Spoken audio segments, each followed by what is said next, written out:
வீடியோல 3ஆம் நாள் நவராத்திரி கதை என்னன்னு பார்க்கலாம் வாங்க.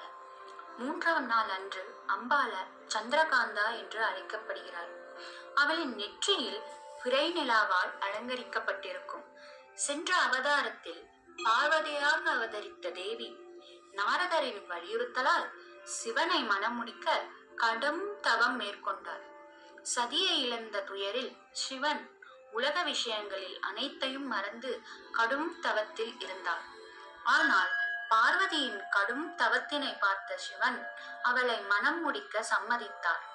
திருமண நாளின் போது சிவன் மிகவும் திகிலூட்டும் விதத்தில் விசித்திரமான திருமண ஊர்வலத்தில் ஹிமாவன் அரண்மனைக்கு வந்தார். சிவன் தன் உடல் முழுவதும் சாம்பல் தரித்து கழுத்து மற்றும் ஜடாமுடியில் பாம்பினை சுற்றி இருந்தார். திருமண ஊர்வலத்தில் பேய்கள், துறவிகள், முனிவர்கள், பூதங்கள் மற்றும் அகோரிகள் பங்கேற்றனர். இதை பார்த்த பார்வதியின் தாயார் மற்றும் உறவினர்கள் மிகவும் பயந்து போயினர். தன் குடும்பத்தை தர்ம சங்கடமான சூழ்நிலையில் இருந்து சரி செய்ய பார்வதி இந்த சந்திரகாந்தாவாக மாறினார். இந்த அவதாரத்தில் தேவி தங்க நிறத்திலும் 10 கைகளும் கொண்டிருந்தார். தன் 9 கைகளில் தேவி பல்வேறு ஆயுதங்களும் 10வது கையால் தன் பக்தர்களை ஆசீர்வதிக்கவும் செய்தார்.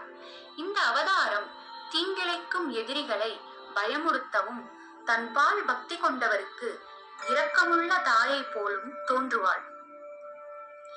பின் தேவி சிவனிடம் திருமணத்திற்கு இளவரசரை போல் வரும்படி பிரார்த்தனை செய்தார். சிவனும் அதை ஏற்றுக்கொண்டு திருமணத்திற்கு ஆபரணங்கள் அணிந்து வந்து பின் இருவருக்கும் திருமணம் இனிதாய் முடிந்தது. சந்திரகாந்தாவை வணங்குவோருக்கு துன்பங்கள், பாவங்கள், உடல் ரீதியான துன்பங்கள், மனவேதனைகள், பேய் பயம் ஆகியவை ஒழிக்கப்படும். தாய் புலியின் மேல் பயணம் செய்வதால் அவள் பக்தர்கள் பயமின்றி அமைதியோடு வாழ்வர். தாயை வணங்குவோர் வாழ்வில் எப்பொழுதும் ஜெயம் உண்டாகும். சந்திரகாந்தாவிற்கு உகந்த பிரசாதம் கீர், அதாவது பாயாசம். இதனை நைவேத்தியம் பண்ணும் பக்தர்கள் வாழ்க்கை வலியின்றி செல்லும். நன்றி.